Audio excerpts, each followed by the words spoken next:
Assalamualaikum warahmatullahi wabarakatuh.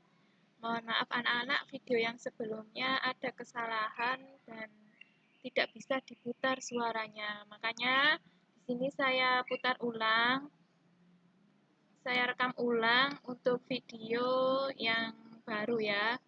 Budina jelaskan lagi. Kita masih berada di tema 5, subtema 2. Di sini ada bacaan yaitu bersatu untuk Indonesia makmur.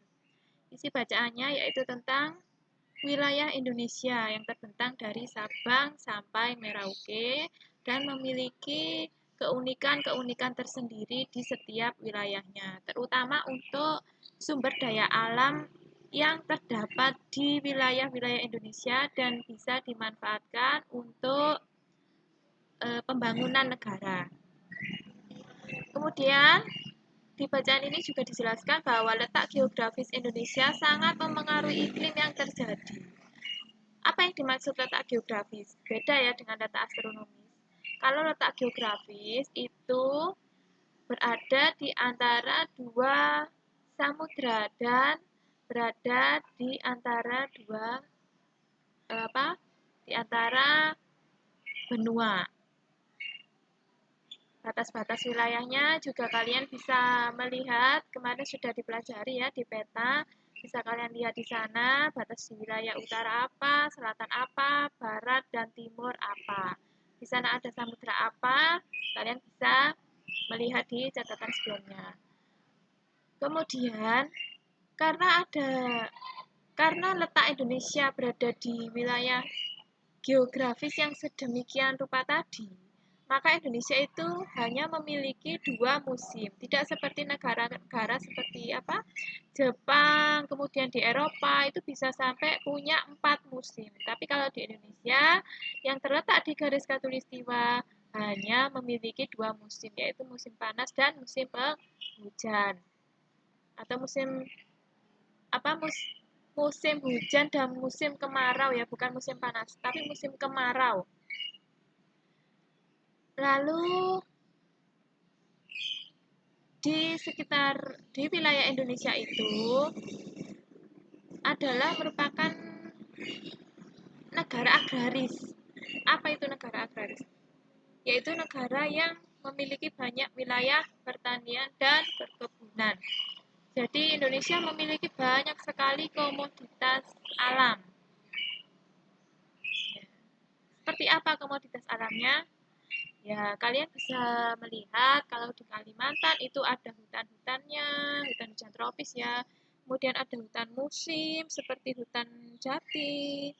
Terus ada lagi sumber daya alam seperti tambang emas, tambang batu bara, tambang minyak bumi, banyak sekali ya.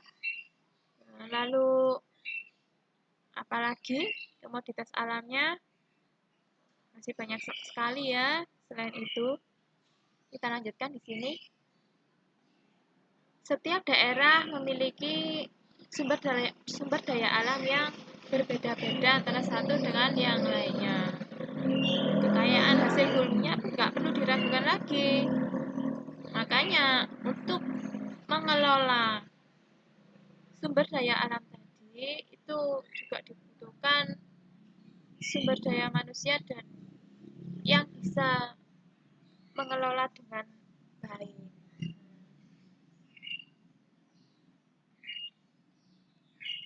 Lalu di sini juga dijelaskan bahwa persatuan dan kesatuan mutlak diperlukan untuk menyatukan tujuan pengelolaan sumber daya alam dan hasil bumi Indonesia.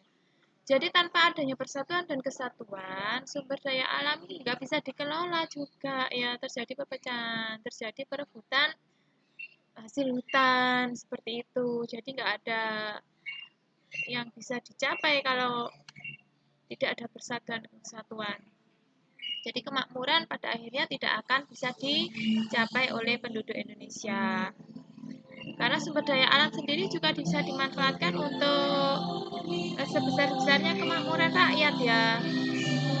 Maka dari itu harus bisa dikelola dengan sangat baik. Untuk selanjutnya di sini ada lagi apa ini ya?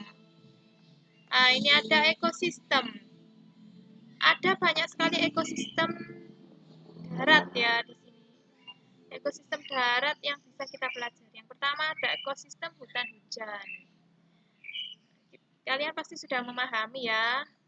Yang kemarin sudah ada bacaan tentang ekosistem, apa itu ekosistem kalian juga sudah tahu. Lalu di sini ada ekosistem sungai, apa saja makhluk hidup yang hidup di sungai. Terus di sini ada padang rumput. Ini padang rumput ini hanya ada di wilayah Nusa Tenggara Barat. Kalau di Jawa sepertinya di daerah mana ya? Yang ada ini banyak di wilayah Nusa Tenggara Barat dan Nusa Tenggara Timur. Kalau ekosistem gurun nggak ada ya di sini ya, adanya di Arab Saudi sana. Ada beberapa hewan dan tumbuhan yang biasa hidup berdampingan di gurun ini. Kalau hewan sudah tahu ya, seperti unta, itu kadal gurun ya.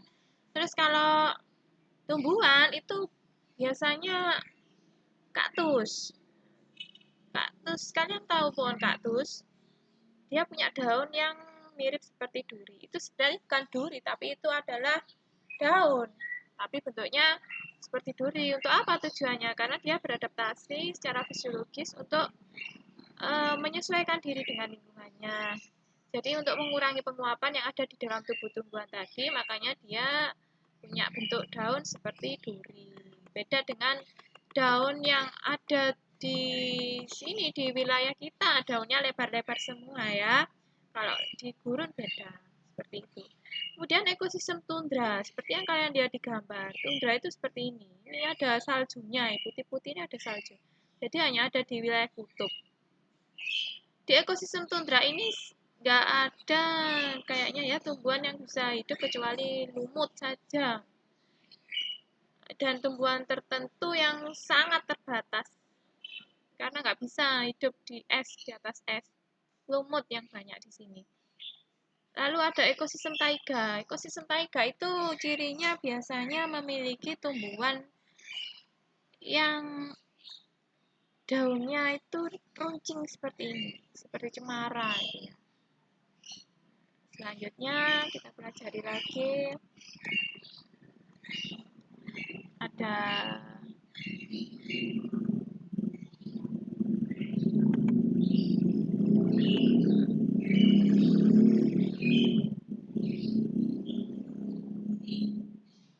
apa tadi ya? Oh ini. Hubungan makhluk hidup dalam ekosistem. Semua makhluk hidup memiliki ketergantungan yang saling mengisi antara satu dengan yang lainnya. Manusia memerlukan tumbuhan dan hewan, begitu juga dengan tumbuhan dan hewan juga memerlukan manusia. Untuk apa? Ya, untuk saling membantu ya. Kemudian di sini juga dijelaskan makhluk hidup itu membutuhkan tanah, udara, air, dan matahari untuk mendukung kehidupannya. Ini adalah unsur abiotik atau komponen tak hidup. Ya. Kalau manusia, hewan tumbuhan kan makhluk hidup ya, biotik. Tapi kalau ini abiotik, tidak hidup. Di dunia terdapat berbagai jenis ekosistem, baik ekosistem air maupun ekosistem darat. Di dalam ekosistem terjadi interaksi atau hubungan yang saling membutuhkan antar makhluk hidup dan antara makhluk hidup dengan komponen tak hidup. Kita pelajari lagi, ini ada rantai makanan. Ini di kelas 4 sudah pernah ya ini ya. Jadi rantai makanan bentuknya seperti ini, muter terus nih kayak rantai ya. Ini kita awali dengan ini ya, produksi ini biasanya tumbuhan, gitu ya, padi, bisa tanaman sayur, bisa buah, bisa apa ya. Kemudian dimakan sama konsumen 1, konsumen 2, konsumen 3, dan konsumen 4, atau disebut juga dengan konsumen puncak. Konsumen puncak ini ya. Kemudian diuraikan, konsumen puncak atau konsumen 4 ini mati diuraikan sama jamur atau bakteri. Nah, hasil uraiannya tadi bisa dimanfaatkan untuk pupuk oleh tanaman atau produsen. Gitu ya, terus muter, makanya disebut rantai makanan. Nah, ini penjelasannya tadi. Nah, selain ketergantungan makhluk hidup melalui rantai makanan, banyak makhluk hidup lain yang berhubungan dengan cara yang khas. Jadi hubungan antara dua makhluk hidup yang berbeda dan sangat erat itu disebut simbiosis. Ada 3 jenis simbiosis. Yang pertama simbiosis mutualisme, kedua simbiosis parasitisme, dan simbiosis komensalisme. Bedanya apa? Kita pelajari lagi di sini ya. Kalau hubungan simbiosis mutualisme itu hubungannya saling menguntungkan. Contohnya seperti burung jalak dan kerbau. Nah, kok bisa Bu? Iya, kerbau itu mendapat keuntungan karena kutu-kutu di dalam ini ya, di atas kulitnya itu dimakan sama burung jalak. Lalu burung jalak makan kutu, dia dapat makanan. Tuh. Kemudian ada lagi contohnya tumbuhan dan lebah misalnya ya. Lebah kan dapat madu dari tumbuhan. Kemudian tumbuhannya terbantu penyerbukannya. Benang sari dengan kepala putih tadi terbantu oleh kaki-kaki lebah yang menghisap madu di bunga tadi. Jadi bisa terbentuk simbiosis mutualisme yang saling menguntungkan. Lalu di sini juga ada simbiosis komensalisme. Apa itu? Hubungan antar dua makhluk hidup, yang satu mendapat keuntungan, yang satu tidak dirugikan, jadi nggak apa-apa. Contohnya apa? Ada tanaman anggrek dan tumbuhan inangnya, atau tumbuhan yang ditumpangi di pohon mangga misalnya ya. Anggreknya kan biasanya nempel di pohon. Kalian pernah tahu barangkali di rumah ada pohon yang ditempeli sama anggrek. Nah itu nggak apa-apa, karena bunga anggrek ini bisa memproduksi makanannya sendiri. Jadi dia nggak minta sama pohon mangga yang ditumpangi tadi. Jadi nggak masalah, cuma numpang hidup, numpang tempat saja, tapi tidak merugikan si pohon mangga. Seperti itu. Beda kalau dengan simbiosis parasitisme. Nah, kalau parasitisme ini, hubungan dua makhluk hidup, yang satu mendapat keuntungan, yang satu dirugikan. Contohnya apa ya? Kalau misalnya pohon mangganya tadi ditempeli sama benalu, tali putri misalnya. Kalian pernah lihat tali putri? Itu yang biasanya kuning-kuning kayak mie itu ya di atas pohon ribang. Barangkali pernah tahu, bentuknya kuning-kuning seperti mie, lurus-lurus begitu. Itu namanya tali putri. Itu juga merugikan karena apa? Dia mendapatkan makanan dari pohon yang ditumpangi tadi. Jadi pohon yang ditumpangi tadi, makanannya habis juga dimakan sama si benalu atau tali putri. Makanya lama-lama bisa mati. Itu yang disebut simbiosis parasitisme. Masih banyak sekali ya contoh-contoh lain. Kalian bisa mempelajari di buku LKS atau di sumber internet. Kemudian sampai mana? Nah ini ada tari-tarian. Ini alam dan tarian. Jadi hasil alam itu bisa dimanfaatkan untuk seni juga. Misalnya apa? Untuk properti tari. Ini adalah salah satu tarian yang berasal dari suku Mentawai di Pulau Nias, Sumatera Utara. Tari Turuk Langgai namanya. Nah ini dalam tarian ini penari menirukan aneka gerak hewan seperti unggas, kelinci, dan monyet. Tarian ini biasanya ditarikan sebagai penutupan prosesi pengobatan yang dilakukan oleh ahli pengobatan tradisional suku Mentawai. Tujuannya apa? Adalah menghibur si sakit agar segera sembuh. Nah, tarian ini ditarikan oleh beberapa sikerei. Jadi penarinya itu disebut sikerei. Seorang ahli pengobatan yang memimpin upacara ini. Sikerei mengenakan hiasan kepala berupa manik-manik dan bulu unggas dan memegang dedaunan. Beberapa dedaunan diselipkan di bagian belakang tubuhnya menyerupai ekor dengan diiringi tudukat atau gendang tradisional. Nah, ini bagaimana cara menarikannya? Kalian bisa membaca sendiri di sini ya, di paragraf ini. Selanjutnya, habis ya materinya. Habis, oke. Sekarang, oh ini masih ada ini. Oh, merajut semangat kekeluargaan dan gotong royong. Nah, ini gotong royong itu merupakan, ini bukan pembantingan tulang bersama, maksudnya dibanting begitu bukan ya. Tetapi dalam arti kiasan, membanting tulang berarti dia bekerja keras bersama-sama. Itu yang dimaksud dengan gotong royong. Jadi gotong royong ini merupakan budaya bangsa Indonesia yang telah ada sejak dulu kala dan harus dilestarikan begitu. Gotong royong contohnya banyak sekali ya. Kalian sudah paham bagaimana gotong royong di rumah, di sekolah, dan di masyarakat. Seperti apa contohnya? Sudah pernah kita pelajari.